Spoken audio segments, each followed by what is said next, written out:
Assalamualaikum warahmatullahi wabarakatuh. Nama saya Muhammad Ilham dengan NPM 220411101065. Pada video kali ini saya akan membahas mengenai algoritma genetika dan implementasinya pada masalah TSP. Oke, TSP. Di sini masalah yang saya ambil merupakan TSP atau singkatan dari Traveling Salesman Problem. Itu merupakan masalah kombinatorial yang terkenal, dan tujuan TSP adalah menemukan rute terpendek yang mengunjungi setiap kota dan kembali ke kota asal. TSP itu merupakan algoritma yang paling sering dipakai sebagai implementasi. Contoh tuh algoritma greedy. Jadi, contoh dari TSP itu seorang salesman harus mengunjungi beberapa kota. Masing-masing kota itu dikunjungi satu kali dan kembali ke kota asal. Tujuannya tuh untuk meminimalkan total jarak atau biaya dari perjalanan. Jadi, salesman harus menemukan jarak yang paling sedikit dan singkat dan biaya yang paling sedikit. Contohnya tuh, misalnya ada 5 kota. Ini salesman. Salesman tuh harus mengunjungi setiap 5 kota. 5 kota ini punya jarak yang berbeda-beda antar kotanya. Jadi si salesman harus nemuin rute yang paling tepat untuk untuk, untuk ngunjungin semua kota dan nemuin jarak yang paling singkat. TSP memiliki kompleksitas waktu eksponensial dengan solusi eksak, membuatnya sulit untuk diselesaikan dengan metode brute force atau jumlah kota yang besar. Oke, solusi eksak di sini maksudnya solusi yang optimal atau rute dan jarak biaya minimum yang memenuhi semua ketentuan masalah tanpa ada kompromi atau pendekatan. Karena tidak mungkin digunakan dengan brute force, yang mana brute force itu bakalan mencoba satu per satu solusi, itu akan memakan biaya dan waktu yang sangat banyak. Optimalisasi rute dapat menghemat biaya, waktu, dan sumber daya yang sangat penting bagi perusahaan yang bergerak dalam bidang pengiriman dan jasa. Nah, kenapa saya milih TSP menjadi masalah saya? Karena TSP itu merupakan masalah yang sederhana namun kompleks. Pada dasarnya, TSP merupakan masalah sederhana yang meminta salesman untuk menemukan rute terpendek yang mengunjungi setiap kota satu kali dan kembali ke kota asal. Namun, solusinya itu sangat kompleks dan menantang. Dan TSP itu merupakan masalah nyata. TSP itu memiliki banyak aplikasi nyata dalam berbagai bidang. Contoh tuh pengiriman barang, perencanaan rute, dan bahkan dalam keseharian kita. Itu merupakan alasan kenapa TSP menjadi perhatian saya. Yang kedua tuh teori yang saya pakai dalam memecahkan masalah ini. Teori optimisasi kombinatorial. Apa tuh teori optimisasi kombinatorial? Itu merupakan teori yang digunakan untuk merancang strategi yang efisien dalam menentukan rute terpendek yang mengunjungi setiap titik atau kota tepat satu kali dan kembali ke titik awal dan meminimalkan jarak total. Ini melibatkan penerapan berbagai teknik seperti pendekatan hibride, pendekatan pemrograman dinamis, dan algoritma pencarian heuristik lainnya untuk mengoptimalkan solusi. Jadi optimisasi kombinatorial nih ini mencakup berbagai teknik untuk menemukan solusi terbaik dari sekumpulan solusi yang terbatas. Algoritma genetika itu salah satu metode yang digunakan dalam konteks ini untuk mengeksplorasi ruang solusi secara efisien. Jadi dalam algoritma genetika, teknik optimisasi kombinatorial ini dipakai, bisa dibilang kayak digabungin sama algoritma greedy. Misal, contoh dari teknik optimisasi kombinatorial itu kayak seleksi fitness dan evolusi. Nah, selanjutnya itu masuk ke teori algoritma genetika. Algoritma genetika adalah metode optimisasi dan pencarian yang terinspirasi oleh proses evolusi alam. Algoritma ini menggunakan konsep seleksi alam, rekombinasi, dan mutasi untuk menemukan solusi optimal atau mendekati optimal untuk masalah tertentu. Jadi, algoritma genetika itu merupakan metode yang saya pakai untuk menyelesaikan masalah TSP pada video kali ini. Di algoritma genetika ini tuh nanti bakal ada seleksi, ada mutasi, ada crossover dan lain sebagainya. Keuntungan dari algoritma genetika ini merupakan mampu menemukan solusi yang baik dalam ruang pencarian yang besar dan kompleks. Tidak memerlukan informasi tentang gradien atau turunan fungsi sehingga dapat digunakan pada masalah yang tidak dapat diferensiasi. Karena algoritmanya itu bukan brute force yang mencoba solusi satu persatu, makanya dia bisa di ruang pencarian yang besar. Dan yang kedua, dia tuh cuman perlu jarak atau biaya, atau jarak dan biaya. Kalau jadi tidak perlu informasi-informasi tambahan yang lain, cukup sedikit informasi ya. Nah, selanjutnya itu kelemahan dari algoritma genetika nih. Memerlukan parameter yang tepat seperti ukuran populasi, laju crossover, dan laju mutasi. Dapat menjadi lambat untuk masalah yang sangat besar atau memerlukan evaluasi fitness yang mahal. Menentukan parameter yang tepat adalah kunci keberhasilan dari algoritma genetika ini. Tanpa parameter yang tepat, algoritma genetika itu bisa jadi gagal dalam menemukan solusi optimal atau bahkan tidak akan bisa menemukan solusi. Dengan pendekatan yang tepat, algoritma itu dapat menjadi alat yang sangat kuat untuk memecahkan berbagai masalah optimisasi yang kompleks. Nah, selanjutnya itu tahap-tahap dalam algoritma genetika. Yang pertama itu ada inisialisasi populasi. Algoritma dimulai dengan menciptakan populasi awal yang terdiri dari sejumlah individu. Setiap individu biasanya diwakili oleh sebuah string. Oke. Hmm, Nah, di sini semua keempat ini disebut sebagai populasi. Dan populasi awal itu bakalan dibentuk secara acak. Dan satu kurung ini itu bakalan disebut sebagai individu. Dan satu string di dalamnya itu bakalan disebut sebagai kromosom. Jadi awal di inisialisasi populasi awal itu individu, kromosom dan populasi itu bakalan dibentuk secara asal karena dia merupakan populasi awal. Nah, selanjutnya ada evaluasi fitness. Setiap individu dalam populasi dievaluasi berdasarkan fungsi fitness. Jadi nanti jarak jarak jarak jarak jarak jarak tiap nih tuh bakalan dibagi dengan satu. Satu bakalan dibagi dengan jarak dan siapa yang memiliki nilai paling besar akan lolos dalam seleksi fitness. Selanjutnya itu ada seleksi, proses seleksi memilih individu dari populasi untuk menjadi orang tua dari generasi berikutnya. eh, untuk individu yang memiliki nilai fitness paling tinggi itu bakalan menjadi parent pada tahap selanjutnya dan akan menghasilkan generasi baru. Satu rekomendasi, dua individu yang udah jadi parent akan mengalami crossover untuk menghasilkan satu atau lebih dari keturunan anak.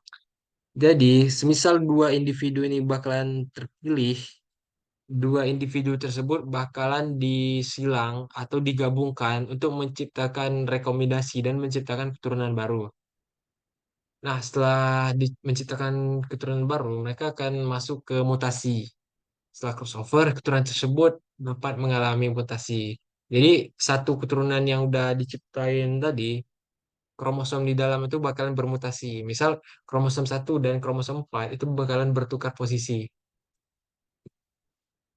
Setelah bermutasi, evolusi keturunan. Keturunan yang dihasilkan dievaluasi menggunakan fungsi fitness. Jadi dia tuh bakalan balik ke awal lagi ngevaluasi. Pembentukan generasi baru. Keturunan dah dievaluasi, kemudian membentuk generasi baru yang menggantikan populasi sebelumnya. Jadi populasi awal yang udah terbentuk nih bakalan digantikan dengan populasi baru.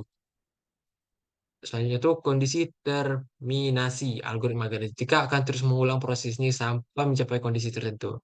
Jadi proses mutasi kombinasi itu bakal terus berulang sampai menghasilkan solusi yang paling optimal. Oke, lanjut ke implementasi secara nyata. Nah, di sini saya sudah membuat 5 kota yang akan dikunjungi oleh salesman. Tiap-tiap kota mempunyai jarak yang berbeda. Misal A ke B itu 2 kilo, B ke C 4 kilo, C ke D 5 kilo, D ke E 6 kilo, dan E ke A itu 1 kilo. Atau dapat dilihat pada tabel, itu merupakan tabel jarak antar kota. Misal D ke A itu merupakan 10 kilo. Di awal akan dibentuk populasi awal dengan kromosom dan individu acak. Di sini dibentuk 4 individu dengan kromosom yang di dalam itu acak.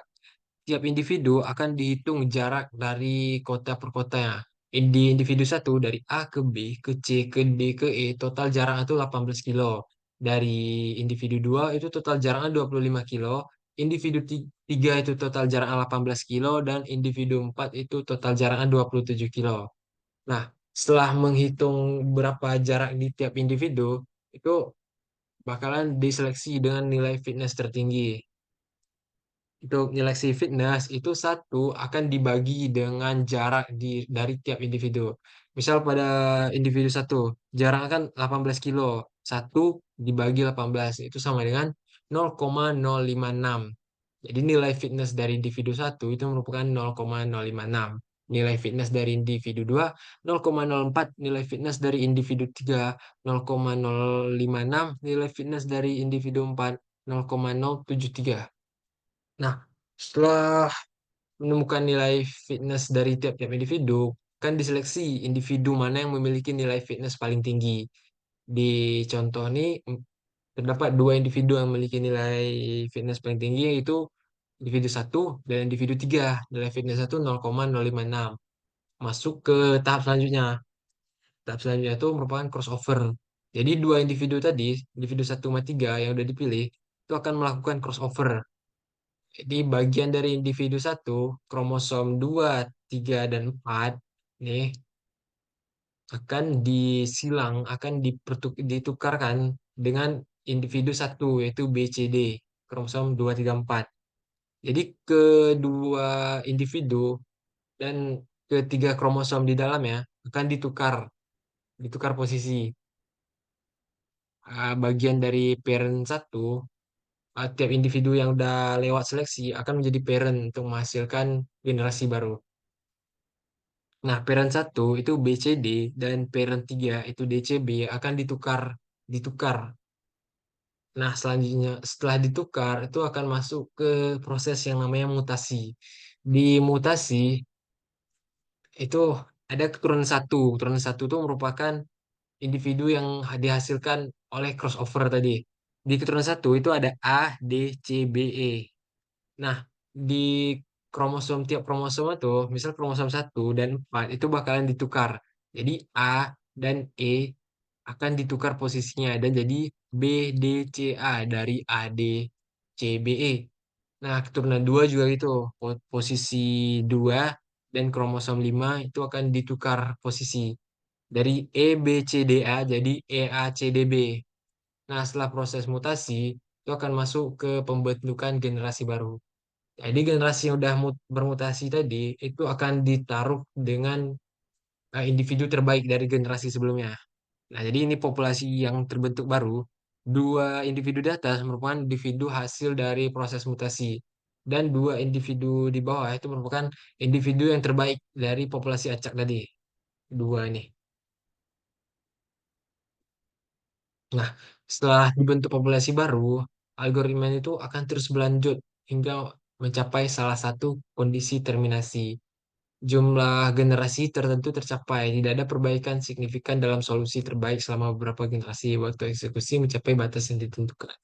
Nah, di evaluasi populasi baru itu dua individu memiliki jarak yang berbeda-beda. Jadi proses ini tuh bakal terus berulang. Populasi baru ini akan mengalami seleksi fitness, akan mengalami mutasi, akan mengalami crossover, dan menciptakan populasi baru dan akan diulang lagi, diulang sampai menemukan populasi yang terbaik atau jalan yang terbaik atau hasil yang paling optimal. Selanjutnya itu implementasi nyata pada kode algoritma genetika. Nah, kode ini tuh merupakan kode program Python berikut itu memecahkan masalah dari contoh implementasi yang saya berikan tadi. Kode ini tuh mecahin masalah dari ini. Jadi masalah yang diselesaikan oleh kode ini sama sama dengan masalah yang saya bahas barusan. Kode ini tuh memiliki jarak dan kota yang sama dengan masalah saya. Oke, masuk ke kode. Nah, sekarang masuk ke implementasi dari algoritma genetika ke kode Python.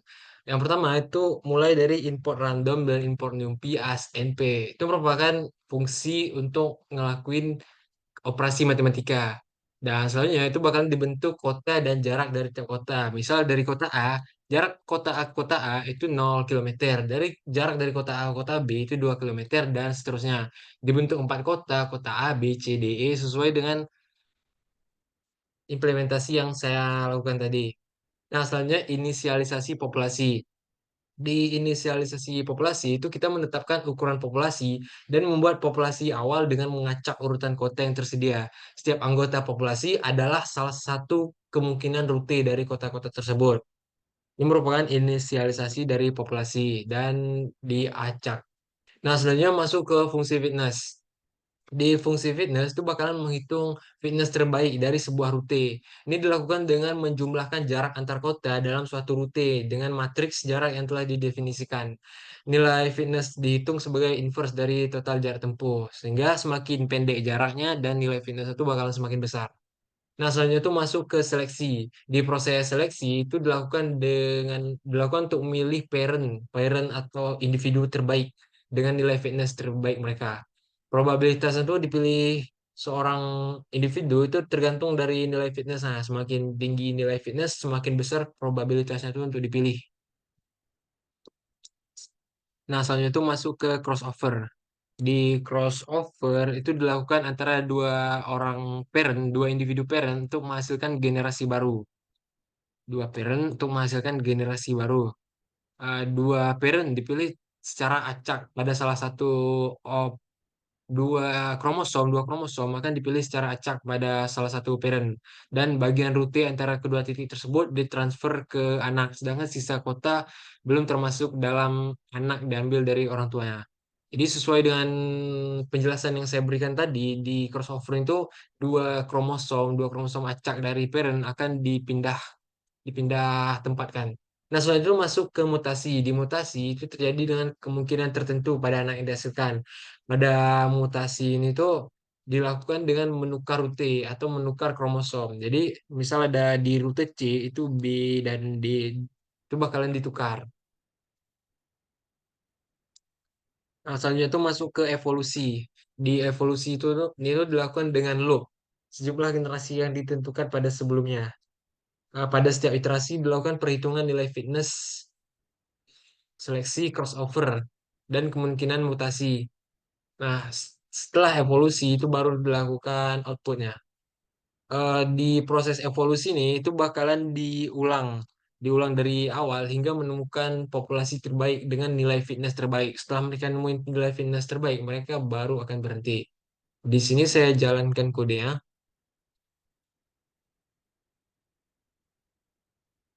Nah, dan rute terbaik dari jarak tiap kota itu merupakan DCBAE dengan jarak 18 kilometer.